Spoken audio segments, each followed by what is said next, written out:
This is a podcast by the News Minute, and you are listening to South Central. Hello and welcome to South Central, a TNM podcast where we put the South at the center. I'm Dhanya Rajendran, your host, and joining me in the studio is my colleague and the reporting head of the News Minute, Pooja Prasanna. I'm dressed like this because I just came from a Let Me Explain shoot. Yes, so it's just two of us in the studio today, and we'll have two guests joining us later. In this week's episode, we look at whether the attack on CJI Gavai is more than what meets the eye. Then we look at the power of cults in politics when stars become politicians. Before we go into the show, I want to just remind you that we have published a story this week. It's a profile on Nikhil Kamath. Many of you know Nikhil Kamath as a young billionaire. Others know him as the host of the podcast called WTF. So this is a profile done by Indulekha Arvind. Indulekha was a journalist who's worked with multiple business publications. Because many of you have been reading News Minute for a long time would wonder, why are we doing a business profile? We got someone else to do it for us. I saw a lot of comments on Instagram saying, oh, this is a PR puff piece, without reading it. So do read. It tells you the story of why a billionaire in India would have started a podcast, what goes behind it. And of course, Zerodha, the new company called True Beacon, and lot more stuff. It's behind a paywall, yes, but it will be worth your time and money. Just to add to that, Dhanya, we know a lot about Nikhil Kamath, but that is what Nikhil Kamath has said about himself. There's very little known that he himself has not put out there, though he is very much in the public domain. So that's what I thought was remarkable about Indu's piece, that she's gone beyond what is already there and tried to dig a little deeper. Yes. So do check that story out. We have a couple more stories coming in the next 2 or 3 days, actually. We'll quickly go to the headlines. I'm actually a little disturbed because just before we started shooting the South Central, we got the news that this man called Dashwant, who had been arrested in 2017 for the rape and murder of a 7-year-old child, Hasini, in Chennai. I'm taking the name because at the time we had taken her father's permission to use her name. He has now been acquitted by the Supreme Court. And the Supreme Court has said that there is no evidence in the case and that he has to be freed immediately. We'll go to the headlines, Pooja. That is our first headline, Dhanya, that the Supreme Court frees death row convict Dashwant in rape and murder of Chennai minor. And Dashwant was a Chennai-based techie, and he was awarded the death penalty by a Chengalpet court in 2018 for burning the little girl's body after committing rape. This child was raped and murdered in 2017. At the time, her neighbors had all come together to search for her body. And in fact, Dashwant had joined the search. Later, police became suspicious of him and he was arrested because there was some CCTV footage of him carrying a bag. He was arrested and there was a confession. But of course, we know that confessions made are not admissible in court during trial. But a lower court and the Madras High Court did give him the death penalty. The case then went to the Supreme Court. Now, I just want to add here that in between, just before the trial in Hasini's rape and murder started, Dashwant was out on bail. The moment he was out on bail, he had gone home and his mother was found bludgeoned to death in their house. At that time, my former colleague Priyanka Tirumurthy had spoken to Dashwant's father, Shekhar. And Shekhar had told Priyanka, he was very heartbroken, and he told her that I shouldn't have gotten bail for my son because I now really believe that he is the one who has killed my wife and ran away with our jewelry. It was a very extensive interview. We will put the link in our show notes, in which this father, Shekhar, also told Priyanka that at one point the family did realize that Dashwant was Hasini's murderer, that even the lawyer that they had appointed for him in the High Court had told them in confidence that, look, your son was indeed the rapist and the murderer, but we will do the best we can. But despite that, in the High Court and the lower court, he did not get relief. And Dashwant has now gotten relief, Pooja, because Project 39A, which is now been renamed as a Square Circle Clinic at the Nalsar University of Law in Hyderabad, represented him. So this is a project where they represent people on death penalty. They look at technicality, but the evidence is enough. Viewers and listeners of South Central would remember we started our first episode with Anup Surendranath, the lawyer who heads Project 39A or Square Circle Clinic.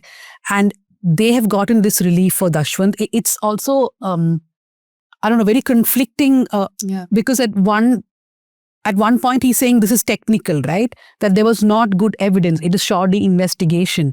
As a journalist, I can understand what they're saying. But as a person who's also covered the story, as interacted with the parents, I cannot understand how heartbroken they would be. In fact, Priyanka just spoke to one of the activists who was in touch with the family. They actually shifted out of Chennai. I think they were living in Andhra Pradesh because of the glare on the family. We had been in touch with them for many years. She was weeping, saying that she doesn't know how to inform the family about this judgment because the Supreme Court has said release him. Technicality, I understand, but is this the best case they could have picked? The juries out there.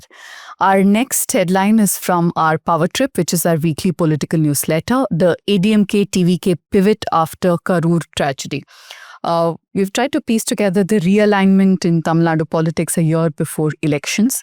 And Dhanya, this was also a story that you had sourced.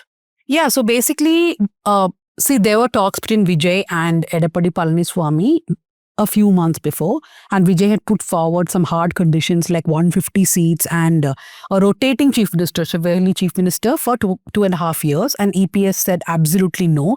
But the Karur tragedy has actually changed politics in Tamil Nadu to the extent that everybody is rethinking alliances. So we have been told the AIDMK is now okay to offer him more than the 60 that they had initially offered. And they may look at a Chandrababu Naidu and Pawan Kalyan combination, which is Deputy CM for Vijay. We called it the fly in the ointment. The fly in the ointment is the BJP, which they don't know what to do with. So the option before the BJP would be to either stay out of this alliance in the hope that they will defeat the DMK, or to just fight and say we want at least 10 seats. But Vijay wouldn't want to associate with the BJP. So, right. We don't need your charity. Kerala High Court slams union government for failing Wayanad disaster victims. This, of course, because the union government refused to waive off loans of victims of Wayanad landslide. And this was a sharp reaction that came from the Kerala High Court. Another headline from Kerala, Devaswam officer suspended for listing Sabrimala gold plates as copper in the 2019 record. Oh, this is a very, very confusing story that's been playing out for a few days.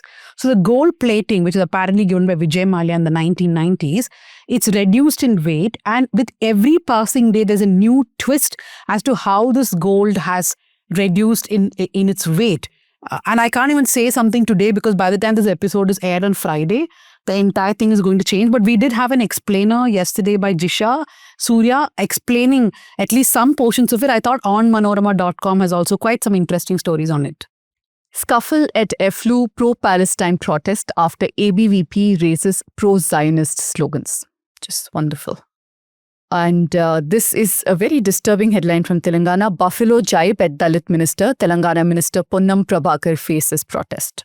So that's because the tribal welfare minister, his name is Adluri Lakshman Kumar. This Adluri Lakshman Kumar and Ponnam Prabhakar were addressing a press meet, or supposed to address a press meet, and Lakshman Kumar doesn't come on time. So Ponnam Prabhakar is whispering to somebody else. He's a buffalo, what to expect of him? What, Mike? Yeah, but he is now claiming that he was not talking about Lakshman Kumar. Lakshman Kumar has not directly reacted, but his audio has been leaked where he's complaining about Ponnam Prabhakar, but doesn't augur well for the Congress at all. Yeah.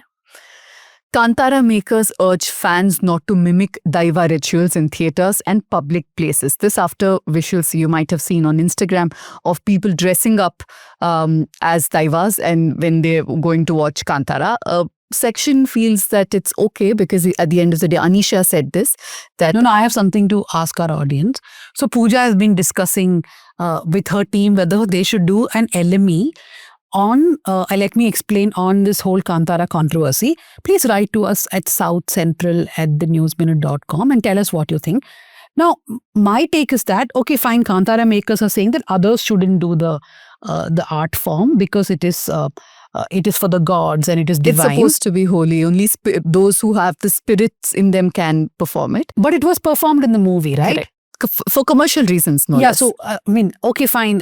Some people are saying that the actor went to a temple, took blessings.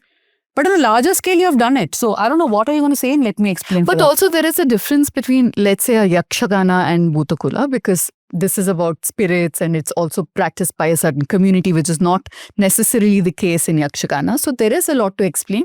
I also thought it's a good entry point to talk about how people are saying that Kantara itself has tried to give a Brahminical twist to something that was not a Vedic ritual. This conversation we had around the first part of Kantara, which is now called just Kantara, this is Kantara 1, something like that. But I thought it's a good time to explore that. It's like a political minefield. Can you imagine how much we'll get trolled for it? Which is why Let Me Explain exists for sure. such topics. Yeah.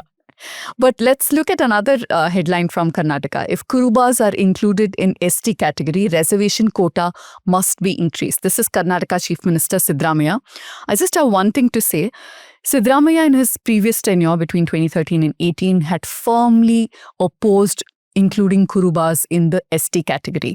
And he had gone on record to say that Kurubas did not face the same kind of adversities that scheduled tribes faced. Historically, socially, culturally, it would be wrong to include them. Now he's taken a slightly different stance. I understand because of pressure from people within his own community, while he's tried to tone it down, saying that it will not infringe upon anybody's rights.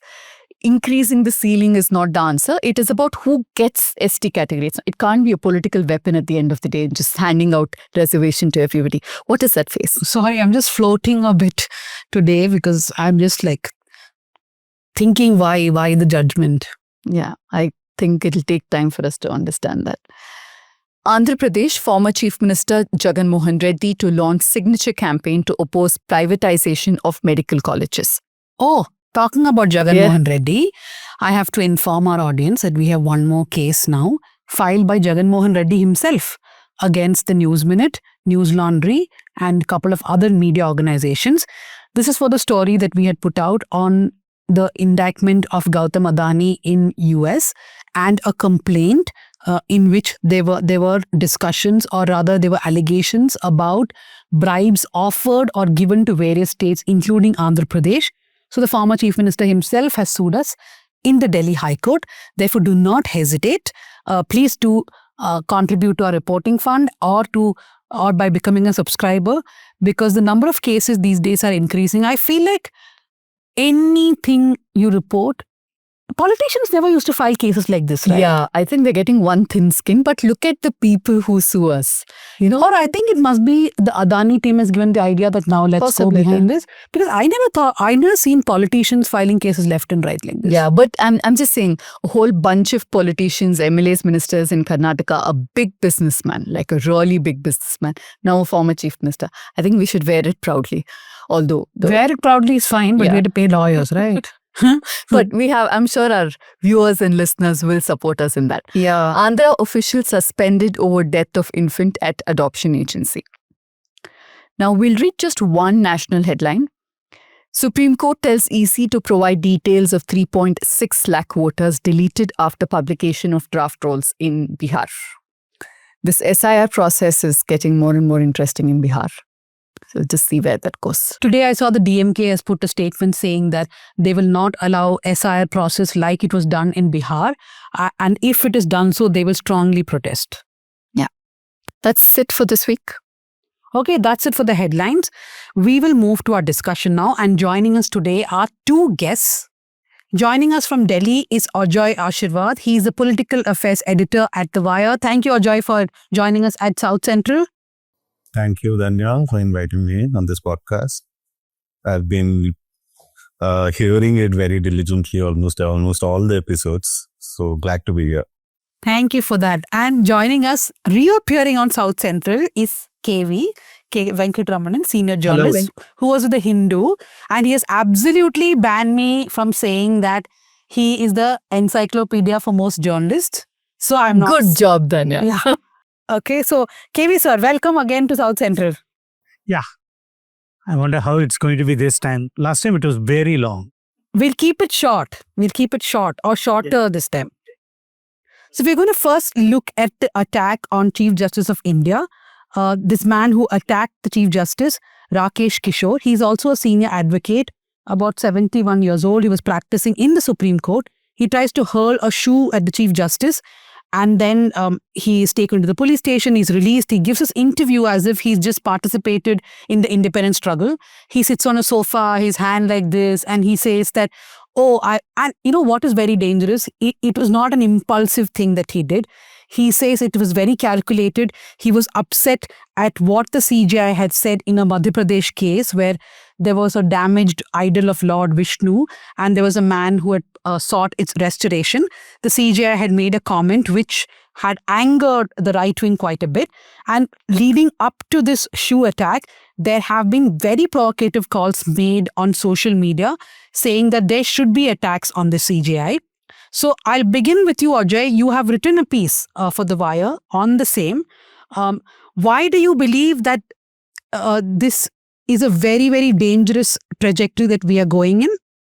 Of course, Dhanya, first of all, the day it happened, there were hardly much coverage about it. It was just seen as a passing incident at the Supreme Court until some of us kind of took note that it's not anyone but the Chief Justice of India who's been attacked with a shoe. So, and that's the highest chair of in Indian judiciary. So, but what now after 2 days, what we find is that it was not just Rakesh Kishore's calculated move, but there was a concerted campaign against the elevation of B.R. Gavai, who is only the second Dalit Chief Justice of India, and these. So it, for me, it was a kind of incident where not just the Chief Justice of India was attacked, but there were people who were taking exception to a Dalit being elevated to that position. And it wasn't just this Khajuraho case which offended people like Rakesh Kishore, the Khajuraho case being where Gavai passed remarks against the petitioner that it isn't, the petitioner wanted a dilapidated Vishnu statue to be restored in one of the UNESCO heritage sites in Khajuraho. And Gavai dismissed it as a publicity stunt. But even before that, you see, ever since Gavai became the Chief Justice of India, I've been constantly watching watching social media warriors of Hindutva. And they have been constantly kind of ridiculing him, deriding him, and somehow trying to project him as a person who is anti-Hindu, while being pro other religions. We had no evidence to suggest any of these kind of claims, but there was a concerted campaign against Gavai, Justice Gavai. So I'm now thinking that it was probably waiting to happen, that there was one person, one loony fellow who would go and do something to kind of gain some kind of social media traction. And that is what exactly happened. Now, a day after, you see ANI interviewing him, like you said, and with Rakesh Kishore arms stretched, where he is completely unapologetic about attacking the Chief Justice at his own court. And he's been talking exactly what the campaigners against Gavai had been talking in the last few months. So this is, and everything is normalized. It doesn't feel, and even this issue where the attack has happened on Chief Justice, even this is a topic which is being sought to be polarized, that it was right or wrong. In some other a decade ago, it would have been seen as some kind of real sin. Even if Justice Gavai wasn't a Dalit, it would have been seen as an attack on judiciary. But now there is a kind of organized campaign to spin it that it wasn't an attack on judiciary, but it was against Justice Gavai, which is making the campaign's casteist undertones even more clearer to me. But that we can't look away from that, right? Apart from the fact that he's only the second Dalit Chief Justice, he's also the first Ambedkarite Chief Justice. His father's, his father was present when Ambedkar took Diksha in Nagpur. Look at what Justice Gavai said. He said you can ask your deity, your God, to do something about it. And he also went on to say that you should do meditation. What is so offensive about it that you dare throw your chappal at or shoe at your Chief Justice? And for me, what is most disturbing is how he's not just not apologetic and still be okay. He's proud, and he's being hailed as this major hero. So, what do you make out of KV? So, what do you make out of the reactions? The Prime Minister was forced to put one lip service reaction, but even others have just done it for the sake of it. Okay, let us not presume that all reactions are only, for the sake of lip service. Let us presume that it was genuine. After all, the Prime Minister, the leader of the opposition, and many others were obliged to condemn such a brazen incident. But the real, it's not surprising really, but the real reaction that matters is what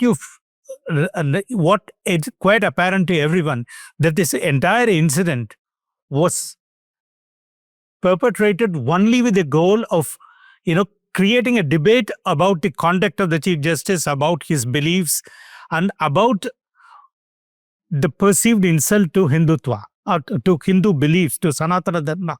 This was the entire, narrative that they were waiting for, and some stray remark, which may or may not have been found insulting by an overwhelming majority of Hindus, but they still contrived to make an incident out of it.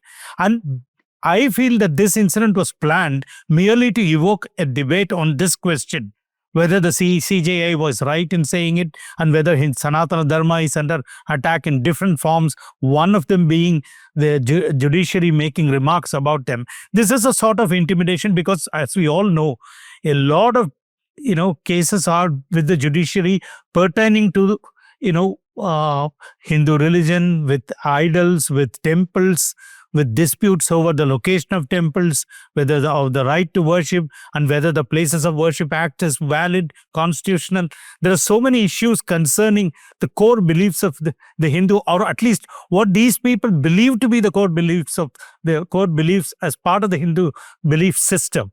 And this is why I think I think it is also a sort of reaction to the backlash that the former Chief Justice Chandrachud received after his strange remarks on his own verdict, some of the remarks which contradicted the tenor of the judgment itself.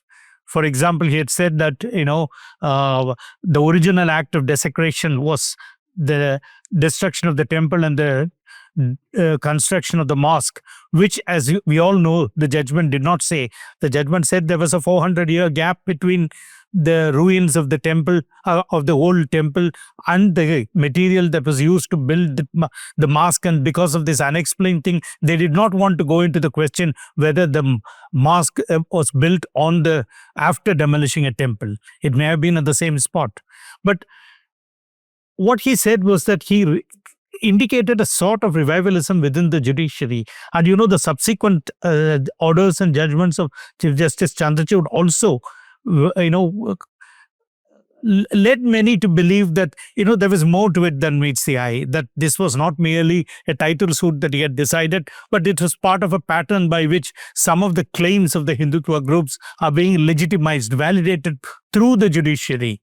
And you all know that the Jnanvapi dispute is festering still, and as a result of some of the interim orders passed by the Supreme Court, everyone seems to be able to, get the ASI to do a study, to do a survey, to do some sort of, a project, whether it is building or surveying, to come up with a theory that there was a Hindu temple there, or that it was a place of worship previously, all in derogation of the spirit and the letter of the Places of Worship Act. And I feel that it is in the backdrop of all these things that we should see that this event, whether it was planned that way or not, is being used to revive the debate over whether Hinduism or Hindutva or Sanatana Dharma is under attack, and whether the judiciary is at the center of it, and whether this is an occasion to polarize society so that future judicial adjudication of these matters will go in a certain way too.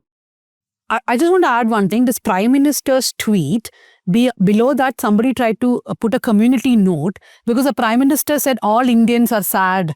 And the community note said that all Indians are not sad, don't make it for all Indians. In fact, imagine somebody tried to put a community note correcting the Prime Minister's tweet. And I want to just draw the attention to this video which Zubair has tweeted. This has Op India editors, I don't know if he's still editor, Ajit Bharati, then there's Kaushlesh Rai and one guy called Anupam Singh. So they're sitting and discussing this Chief Justice. And this is before the attack, I think, or perhaps a few days ago, yes.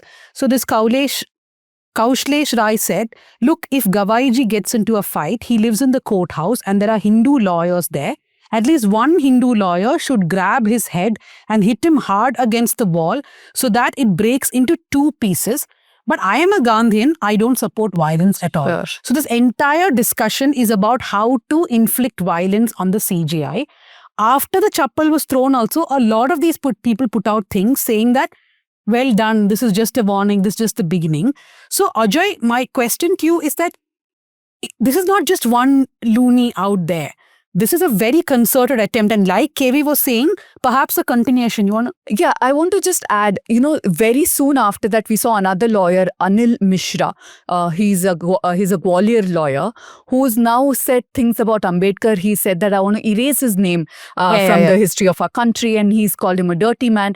And very proudly, big... No, you should watch the interview. People are asking him, sir, in your opinion, did Ambedkar write the constitution? And he said he says no. Yeah, B.N. Rao wrote the constitution, so we reject.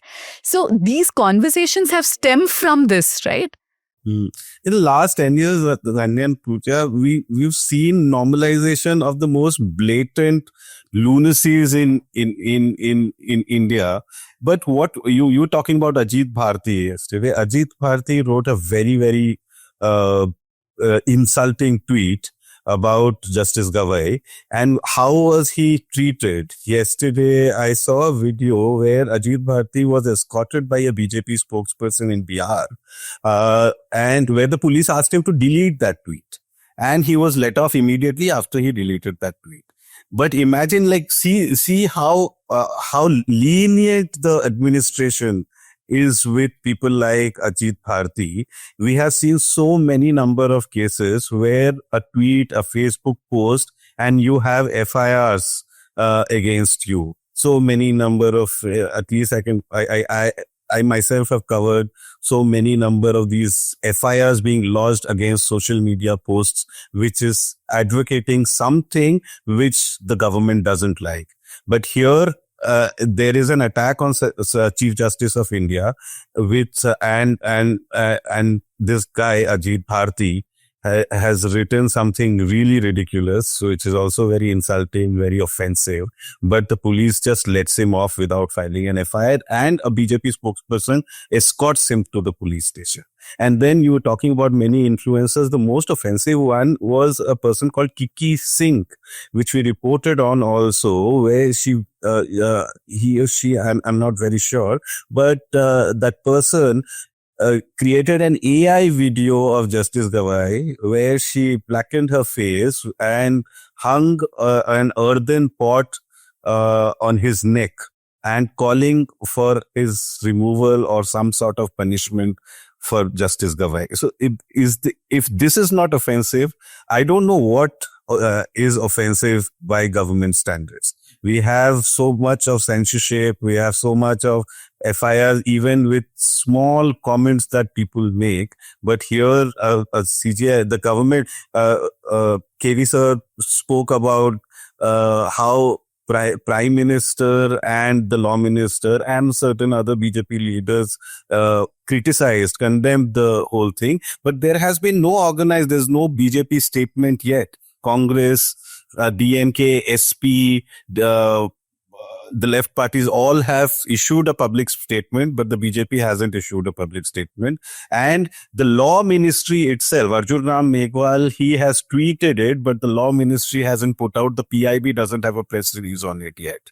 So they obviously want to kind of obscure the whole event while letting loose the their online warriors to do the talking, as KV sir said. They want to polarize the society.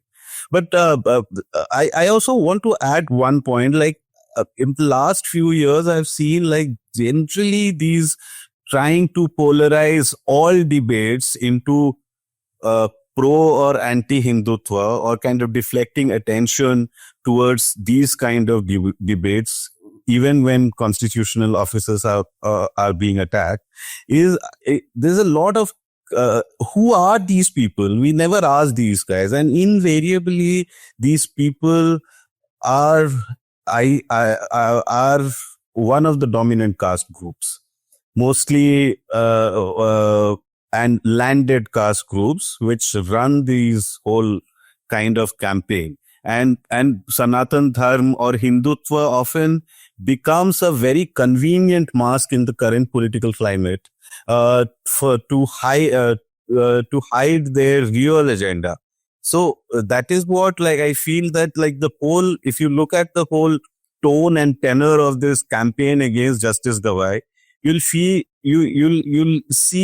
and you can uncover this mask. You'll see that how they are just envious of a person who's from the most marginalized group of our social metrics, and he's been able to rise above all his social landscape to reach that level, and they are just envious. In my reporting career, I go and speak to many of these guys, and they constantly are envious of rich Muslims, rich Dalits, or people, or rich or even middle class. I have heard comments like, these guys have also started to eat with us in these kind of restaurants. So this persistent jealousy of subaltern classes reaching at a level where these caste groups had already been since ages, for centuries, that is somehow hurting them. And it's not just kind of Justice Gavai's remark on Sanatana Dharma or anyone, even Udaynidhi Stalin ridiculing Sanatana Dharma, for example. It's always that's not the only thing. Hindu Rashtra then is the ultimate, tool to kind of do away whatever Indian Republic or Indian Constitution has achieved for these subaltern classes. So this is the constant undertone, and this is what Justice Gavai's attack has shown as evidently as it can be. But I want to understand the reaction, not just in terms of statements. Why has there no case been filed against him? Because very clearly, at least contempt of court, SC, that ST could be atrocities. because CJI has also said that But not, others right? can, because it's not just him, right? It is also the institution you're attacking. It's not just the person. KV sir, I was watching this interview yesterday. Unfortunately, it is 8 minutes, 18 seconds of Harish Salve in a channel. And the headline itself was caste twist given to CJI attack. Is there a method to the madness? Okay. And in the whole interview, there is no question about this man, Rakesh Kishore, or the threats to the CJI in the past few weeks. Nothing. It is about, if judges become political, then shouldn't they expect such reactions? And the worst part is, Harish Salve then insists this is not the first CJI to get attacked. He talks about CJI Gajendra Gadkar, who was the CJI from 1964 to 1966, which of course KV knows by heart the year, I'm sure. But he was a CJI, and apparently a chappal was thrown at him also. So Harish Salve's reasoning is that, so this cannot be about caste because it has happened to Gadkar. I mean, I couldn't find any articles, but this is what he says.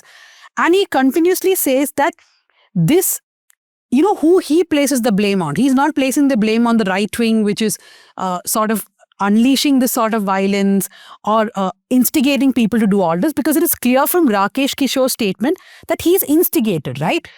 Harish Salve blames media. He takes the name of Bar and Bench and others, saying that it is because they report every single statement which is of the court that stray statements of a judge or a lawyers are also now quoted, which is why this kind of anger is being propagated. So he's blaming the media for doing this kind of reporting. There's too much democracy in India Yeah. today. Everything is reported. Sir, your thoughts? So there are 2 or 3 aspects to it. One is that he's flagging an earlier incident. And as far as I know, it was not Chief Justice Gajendra Gatkar, Justice Hidayatullah and Justice A.N. Grover. And I think Justice Vaidyanathan were sitting on a bench when a man tried to stab them. He pushed his way through a few lawyers in front of him. He jumped onto the bench and managed to stab Justice Grover, who had a slash in his head. He needed stitches on his skull later on. It so happened that the 2 other judges and the stenographer managed to save the judge from further attack. And it is believed that he was mentally unwell at that time. Beyond that, I don't remember a chappal throwing incident on the Chief Justice ever being reported. But even if it had taken place, there can't be any comparison because this was specific. This person was very clear on why he was doing it. In the earlier cases, it's possible that they were aggrieved by some of the orders or probably the approach of the judges. But here it is very clear that it was individual and it was related to what they perceived as an insult to Sanatana Dharma. So I don't see any comparison at all. And at best you can say that it was against the individual and not the caste at all. But it's very difficult to, separate the identity of the Chief Justice based on his social background and his remark and the attacker's own beliefs. I mean, it's inevitable that these things will come up. And as regard the other point about remarks in being open court, made in open court being reported. And yes, that is also a factor that has been flagged by some judges so far. Judges do make remarks in order to elicit a response from lawyers. It need not be, taken as a final word. But at the same time, some of the remarks made while dismissing a petition are also seen to carry, additional reasoning. For instance, when the Chief Justice said, this is publicity interest litigation, why don't you just go and ask the Lord about this? Or you can meditate about this. It is part of the whole idea that this case has no merits. You all know that he, in fact, said a few other things. One was that this comes under the jurisdiction of the Archaeological Survey of India, that particular demand to restore the idol, and it's an archaeological find. And I understand that the petition itself says that he had received a response from the union government that the ASI feels that restoring it will be contrary to conservation norms. In fact, we know now the whole idea of having the ASI in charge of some monuments and ruins is to preserve the ruins as such. You don't find ruins and then reconstruct them. The idea is to preserve them for posterity. So this was what he pointed out. He used the words, this is an archaeological find. And this comes under the ASI. And there is no merit to the petition. It is only a publicity interest litigation. All these remarks should be seen as a total whole. And the actual order, I saw that order also. It is just a one-line order. There is no merit in this writ petition. It is dismissed. That's what he has said. So I think there is a concerted attempt to justify this whole incident. And one thing that occurred to me now as we were talking is that this is coming from a certain section of society which always believes in divorcing the underlying cause of an act of violence from the act itself. Each time there is a bombing or an assassination attempt, they always say you should unequivocally and condemn the incident and not try to bring in the political or social underlying reasons behind these things. Otherwise, it will amount to justifying terrorism. And what we are now seeing is that a brazen exercise in justifying the attack by trying to link it to religion, to a sense of hurt, to the sense of outrage that he is supposed to have caused, and everyone believing that if you make such a remark, you are bound to face such consequences. And I can't think of a more brazen way of justifying an act that should not have taken place. It's one thing to discuss the background of an uprising, a revolt, an act of dissent, an act of violence, a section of society taking up arms. These are all things that can be discussed at a deeper level. But every individual act cannot be related to a particular, a remark or an incident, and then say, if this had taken place, it is necessary or justified that the violent reprisal should also take place. I mean, that's a very strange way of looking at it. And this is what I want to point out. The group that has never believed in giving or analyzing the underlying cause of an incident leading to violence has now suddenly woken up to that we need to see this incident in the backdrop of the remark and the outrage or it causes or the necessity for a reprisal based on what happened there. KV sir cannot object to being called as encyclopedia and know everything about everything from 1960s, 70s better than He's not going to come next time on South Central. Yeah, Ajoy, you wanted to say something? No, I was just to add to KV sir's point, I was very carefully into hearing or what this attacker Rakesh Kishore has to say. While talking about Sanatana Dharma, he also let out what I thought was a very plain political objective and not just like some kind of savior mentality where he is out to save Sanatana Dharma. He said that he is from Bareilly and he objected to Justice Gavai's recent remark in Mauritius, where he gave a speech and that a quote of him from that speech was widely reported in the media, where he said that India will always be run by the constitution and not by the bulldozer. So which this person Rakesh Kishore saw as an affront to what Yogi Adityanath government in UP was doing. And then he went on to say that how he is from Bareilly and he has went and looked and seen himself how a certain community has encroached upon railway land. And then he also admits that these were all chuggi jhopris. They're basically slum dwellers. And from what he says, we can say that most of this certain community members were Muslims, and he criticized the Supreme Court's decision, which was prior to Justice Gavai's tenure, that why should Supreme Court intervene and stay the demolition of that slum. So apparently that slum that he's speaking about, the Supreme Court granted a stay, and what Yogi Adityanath government is doing, it was right, and that slum should have been demolished because a certain community has encroached upon railway land. And that is how Yogi ji is essentially clearing out illegal encroachments.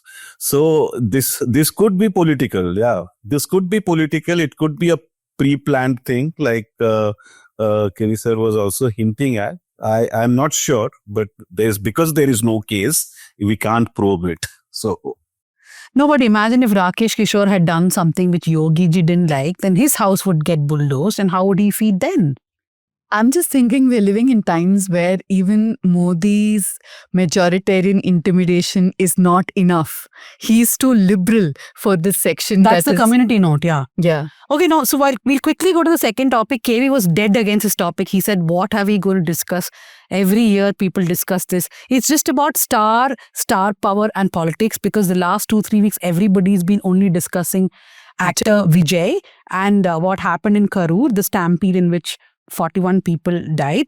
But prior to that, we had been seeing the crowds build up for Vijay. Every public event that he was doing, more and more people were coming, till it became like thousands of people at one place. And there's been a lot of comparison to MGR, to Jayalalitha, that this is the harnessing of star power. There's been huge conversations on Tamil channels that, these are actually not political people who are coming. These are just film fans. They are not politicized at all. They have no political knowledge. They just come to take selfies with the star. But is that really so? And can a Vijay be compared to MGR, which is what a lot of people are trying to do? KV, I'll come to you only first, since you opposed this discussion quite a bit. See, first, you can't compare MGR with anyone, primarily because MGR did not enter politics with the idea of starting a party and becoming chief minister. He joined a mainstream political party and became its most visible face because the party was of the view that it required his charisma to reach a bigger audience.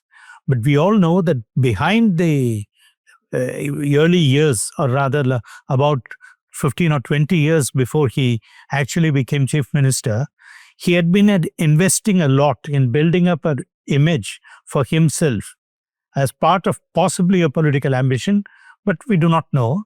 But it is very clear that he was very particular about the theme, the characterization, the lyrics and the dialogue that were assigned to him as a star. It is well known that he had often intervened to change a word, to change a storyline, to depict a character in a particular light, and even to change the lyrics of songs so that only a positive image of him emerges. In this, he was also helped by DMK stalwarts, including the Mr. M. Karunanidhi. But it so transpired, the circumstances so conspired that he had to come out of the party, and most of what the party considered its front benchers, they followed him. And the same criticism that we now see being leveled against Vijay was also leveled against him. The DMK was then seen as an intellectuals party because it was built on the edifice of, the ideology of Periyar and the oratory of Anna, and their core philosophy, which was drawn from the original ideas of the Dravidian movement, even though what the DMK practiced was a diluted form of, of the Dravidian ideology. And MJR himself was very far removed from the core ideology, because he did not believe in a separate state in the early years. We know that he was never an atheist and we all know that he did not contribute to the non-Brahmin movement. But the others in the party certainly had an inkling of, what his, idea of politics was. But nobody expected him to succeed in the way he did. And that is, what the effect of a carefully built up image has on the masses. We should not underestimate the masses, because they do wield a lot of power in the democracy. And the idea that his followers were just the rabble, the lumpen elements of society, was, is what that propelled him to stardom. And there was a time when he could get away with anything. In fact, I was just browsing through, once again, M.S.S. Pandit's book, The Image Trap on MJR, and he points out how he had such a pro-subaltern image when actually most of his educational and economic policies did not aid them in any way. His farm policies benefited the bigger farmers. His free irrigation scheme, benefited the landowners rather than the peasants. Even his excise policy ruined the poor and the peasants. But it did not help the masses in any way to earn a living. But yet his hold on them was absolute, and to this day there is one section of society loyal to him. And that is the result of what we call charisma, or but what could sociologists believe is the effect of the hold that a charismatic figure on the mass psyche. And we do not know whether Vijay can be up to the same task, primarily because he has a lot of fanatic following. There's no doubt about it. And it is drawn from the younger segment of society, who probably will swell in numbers over the next 5 to 10 years, because many of them will be crossing into 18. But more than anything, we should remember that the earlier generation of politicians coming from the film world, only N.T. Ramarao was a person who directly started a party and captured power. The others failed. MJR, we cannot categorize him that way, because he was for 20 years in politics and joined only a political party, but did not start his party until 1972. So, and same thing with Jayalalitha, who did not start her own party, was, who was part of the AIDMK for many years, and thereafter took control up to the party because of the leadership vacuum created in 1987-88. Yeah, I don't think we can compare Vijay with any of the stalwarts of the Tamil cinema or Tamil politics. I think a comparison can be found in the neighboring state, perhaps, with Pawan Kalyan. And that's why I think it's so dangerous, because when you, Dhanya's already making faces, when you have that kind of fandom for one man and he thinks he's the party, there is no need for anybody else. There's no need for structure. There's no need for ideology. So today he's left, tomorrow he's right. Day after he's something else, right? There's no ideological rooting. Also, the fact that, I was watching some of his rallies and Vijay saying, I am the candidate. He's announcing the name of the constituency and saying, I am the candidate. This is terrible for our democracy. We don't need people saying, just look at my face and vote and I will do. That's not what we need. We need more checks and balances. And just another point, in Andhra, every time, starting from NTR, if you look at how each of their stardom has converted into a political party, it has also become very closely linked to community and caste, right? NTR created and he encouraged this one section of people. Same with Balakrishna, same with Pawan Kalyan. That was attempted in Karnataka, thankfully, and I say this very responsibly, thankfully it failed. Karnataka has not seen that kind of any actor except Dr. Rajkumar who could have achieved this. It hasn't translated, and which is why we, I think, haven't had such big politicians. But yeah. Ajoy, you have any homegrown examples of this? Because we normally talk about South India when it comes to stars, right? Yeah, no, the stars, of course. I look at Tamil Nadu politics from sitting here in Delhi and follow kind of whatever is reported in newspapers in Andhra, in Tamil Nadu or in Kerala, Karnataka. But Tamil Nadu, I feel like from whatever I have read, I feel like kind of it's at a very interesting juncture. Star power has been there ever since MGR. Or even before that, Shivaji Ganeshan from the time of Parashakti.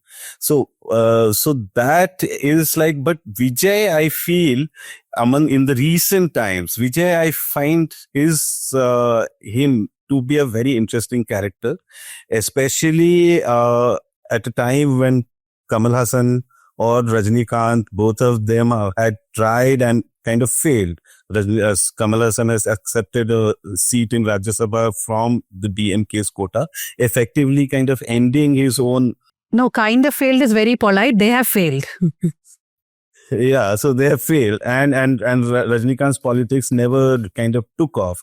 So Vijay, why I feel is interesting is because his politics, unlike Kamal Hassan and Rajinikanth, is trying to address 3-4 things. One of which is the leadership vacuum, which most reports and most people I speak to is who will be the future leader.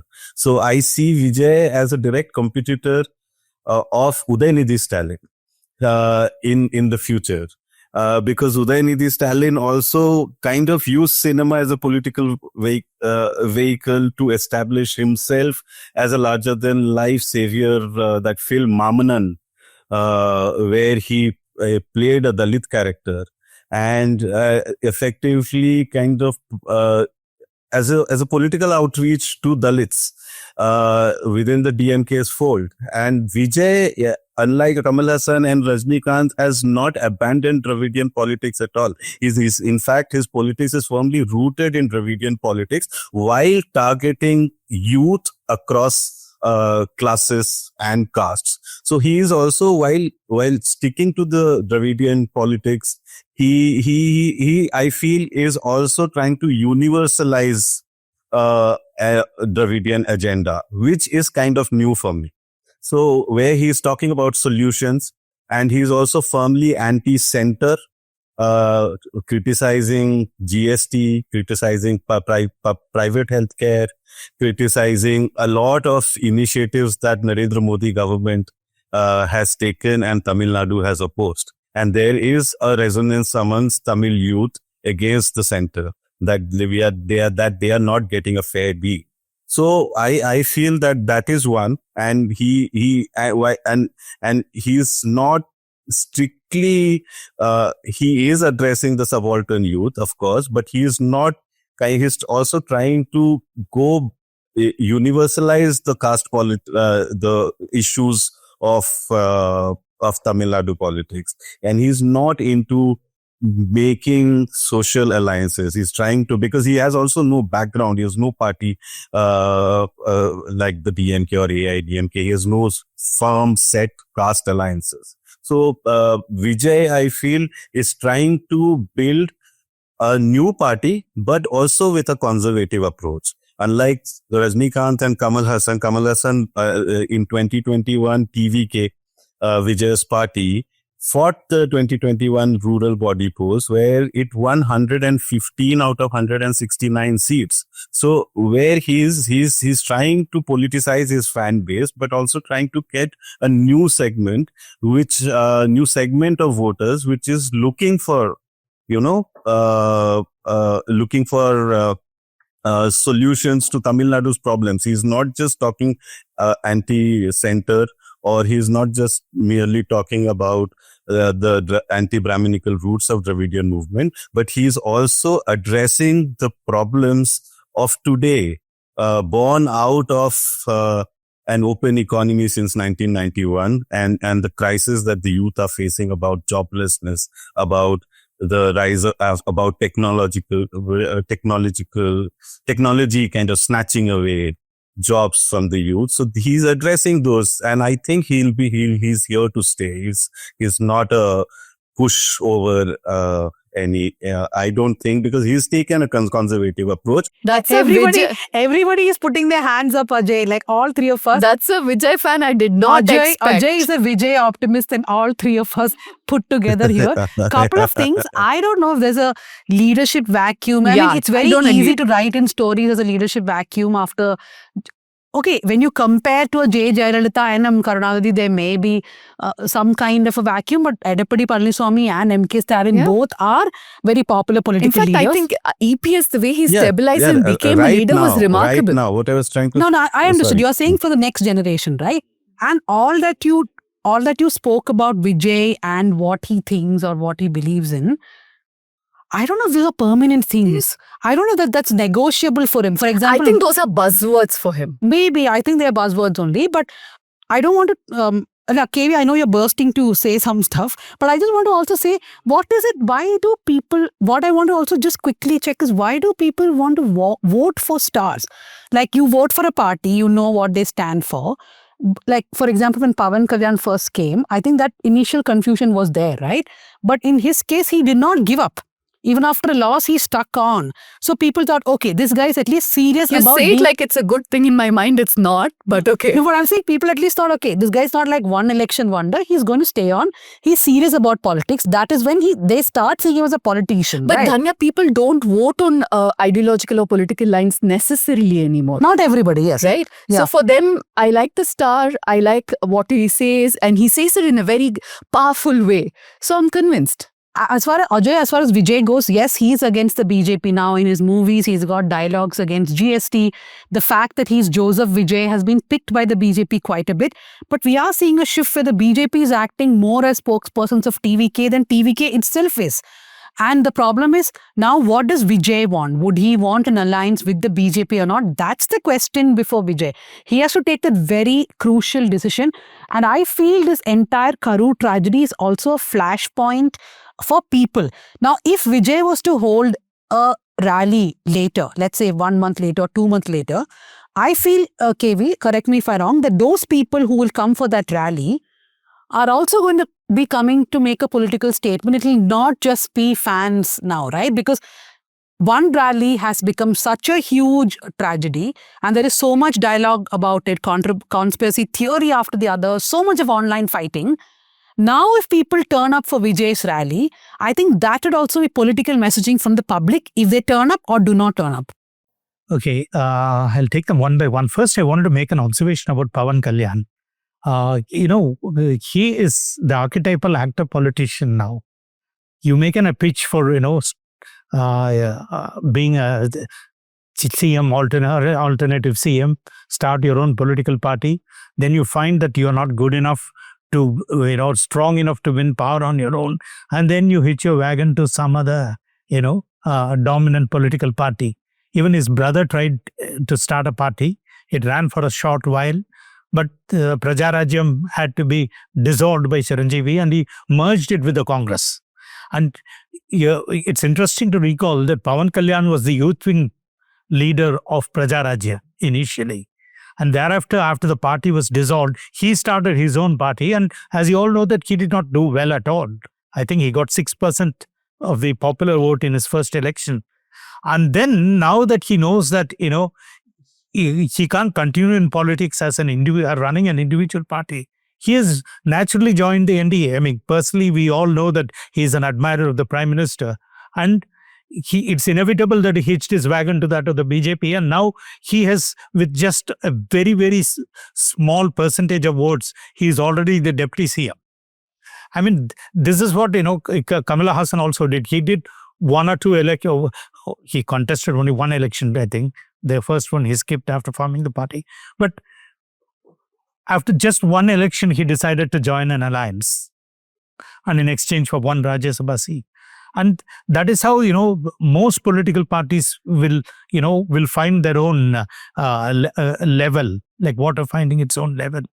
And Pawan Kalyan represents this. And that, I suppose, this was what Rajinikanth sensed also. I mean, at best, he could have impact on one election. And beyond that, he can't manage the entire, the economic pressure that being the leader of a political party brings. In the same way, I think most of the parties have, fared that way. Vijaykanth did have some, traction he scored 8.53% in his first election, about 10% in the second election. And then he had to settle for a major alliance and became leader of the opposition. And thereafter, people fed him with ambitions of becoming CM. They made him form a third front, and it only resulted in, the ADMK returning to power in 2016. So, I think the real problem is an individual fancying himself to be the leader of the party without a basic political infrastructure to base the party on. In fact, I think you should not blame actors alone. There are any number of parties in this country which are one-man parties, basically. Beyond that one person, there is nothing in the party. The MDK, MDMK, some smaller parties have managed to find second-level leaders. But most parties have a single-level leadership. The MDMK in Tamil Nadu is a good example. It's made up of some former DMK people and Vaiko. And now he has nobody except his son to run the affairs of the party.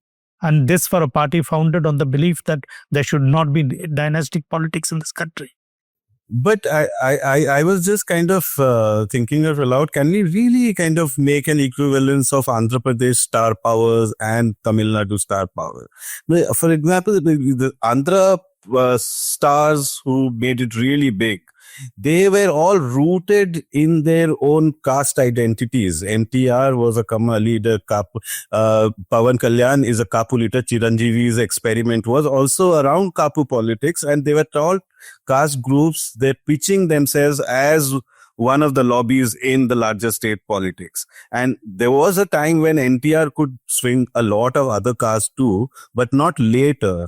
But and Tamil Nadu, I feel, has the cinema has always been a political vehicle. And without kind of, and talking about larger anti-casteism, but not perpetuating casteism like in Andhra Pradesh. For example, MGR was a Malayali, and Karunanidhi, who was a Telugu-speaking person who was a very small community. So, but they never kind of identified themselves as like NTR would identify as Kamma, or Pawan Kalyan would identify as a Kapu, or even so. So this is what kind of differentiates for me Andhra Pradesh and Tamil Nadu, where Tamil Nadu, even when like, and that's for me, like Tamil Nadu's films and Tamil films and Bollywood films, how that is why they differ, because even when all these stars take up roles of subaltern heroes, even when they create fantasies, they are all rooted in the world of subaltern classes. Unlike, say, Shah Rukh Khan, who I also really like, but or big stars here, their fantasies are beyond. It's kind of somehow to kind of escape the real situation for the cinema audience. And Tamil Nadu's films bring the same world or the cinema audience there, and give them something else and give them some kind of messaging, all of which is rooted in Dravidian values. And that is why it has sustained, and it is slowly becoming more and more political. Viduthalai, for example, Paranji or Mamanan. For Mamanan, I really like, and I liked how Udayanidhi, and I saw it as a political launch for Udayanidhi Stalin. It became a hit and he was made deputy CM. And immediately after that, yeah. So, and Ajay, what you're saying is correct. Caste is a huge factor in Andhra Pradesh. Nobody's discounting that.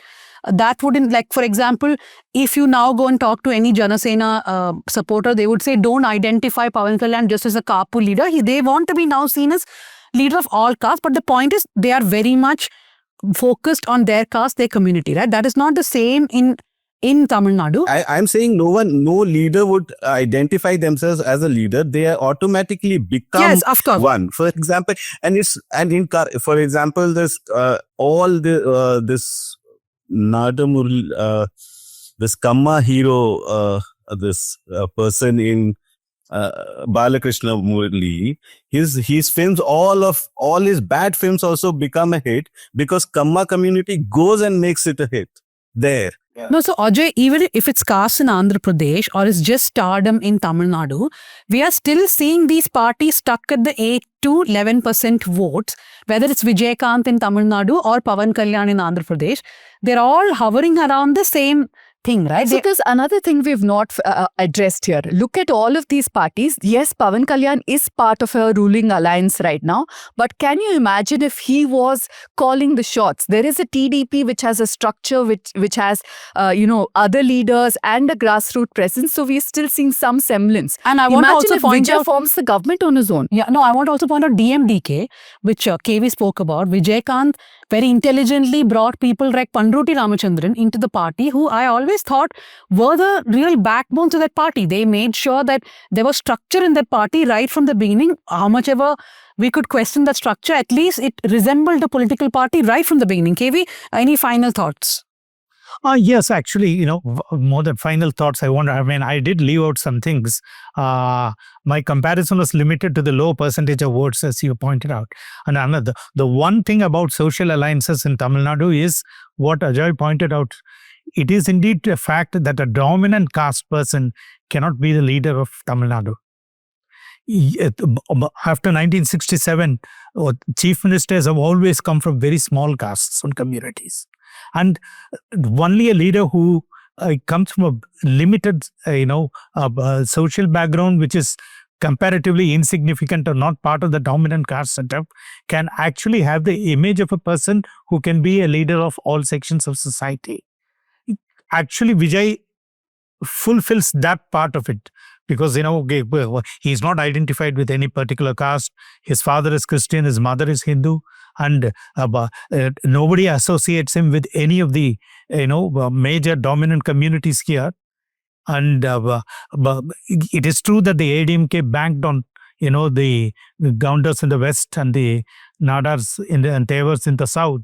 But the leadership was seen to be a little above all these considerations. In terms of selecting candidates, they could have caste considerations, but the leadership itself, or the way the government is run, was seen to be above these caste considerations. It took a turn for the worse only under the Jayalalitha regime, when it was believed that, the administration was tilting towards the Deva because of the influence of Sashikala on her administrative affairs. But beyond that, it is a fact that a good social alliance that can capture power in Tamil Nadu will have to be led by someone who is not from any of the major communities like the Nadas, the Tevas, the Gaundars, and the Vanyas. But it's a fact that Edappadi managed to keep it together. But it is equal. He was good at balancing the interests of his base in West with other sections of society. But it all depends on how much the vote bank of the particular party is. If your party's vote bank is depleting, there's no point in, in even having a wide social alliance. That's my final thought on this. Okay, so we will wrap up today, KV. As promised, we didn't take too long. So we'll now go to the recommendations. Pooja, what is your recommendation? I have been given this book to recommend by Bhuvan, who's a producer. Ankur Bissen's Wasted. I haven't read, so I cannot say anything more about it. If you want Bhuvan to tell you what it's about, you can write to him. Okay. Bhuvan@thenewsminute.com. My recommendation is this Guardian package on Gaza. The headline is Our Genocide. How do Israelis feel about the war in Gaza? It's a reporter called Matthew Castle. He walks to a beach in Israel and a marketplace and he asks people, what do you feel about the genocide in Gaza?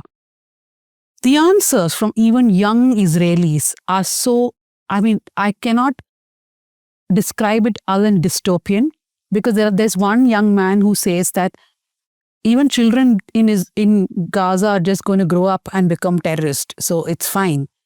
And everybody's chilling. One person just points out saying, Gaza is just 1 hour drive or something from here. And look, we are having fun at the beach. And there is a woman who says that all these pictures and videos that you see of starving people or of death is Gaza wood. So the reporter asks, what is Gaza wood? And she says, it's Hollywood. It's like Hollywood. It's called Gaza wood.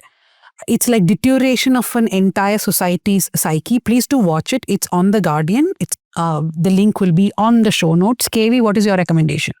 Well, I haven't thought about it, but since we discussed, politicians drawn from the film industry and their image, it's a very old book. It's about 35 years old, but M.S.S. Pandian's The Image Trap is still a very relevant, book, which discusses the subaltern politics behind, the charisma of film star turned politicians. And Ajoy? So since we're talking about cinema, I highly recommend a new English film called Jugnuma, with Manoj Vajpayee playing the main protagonist. And I liked it because it says many things and you can interpret it in different ways.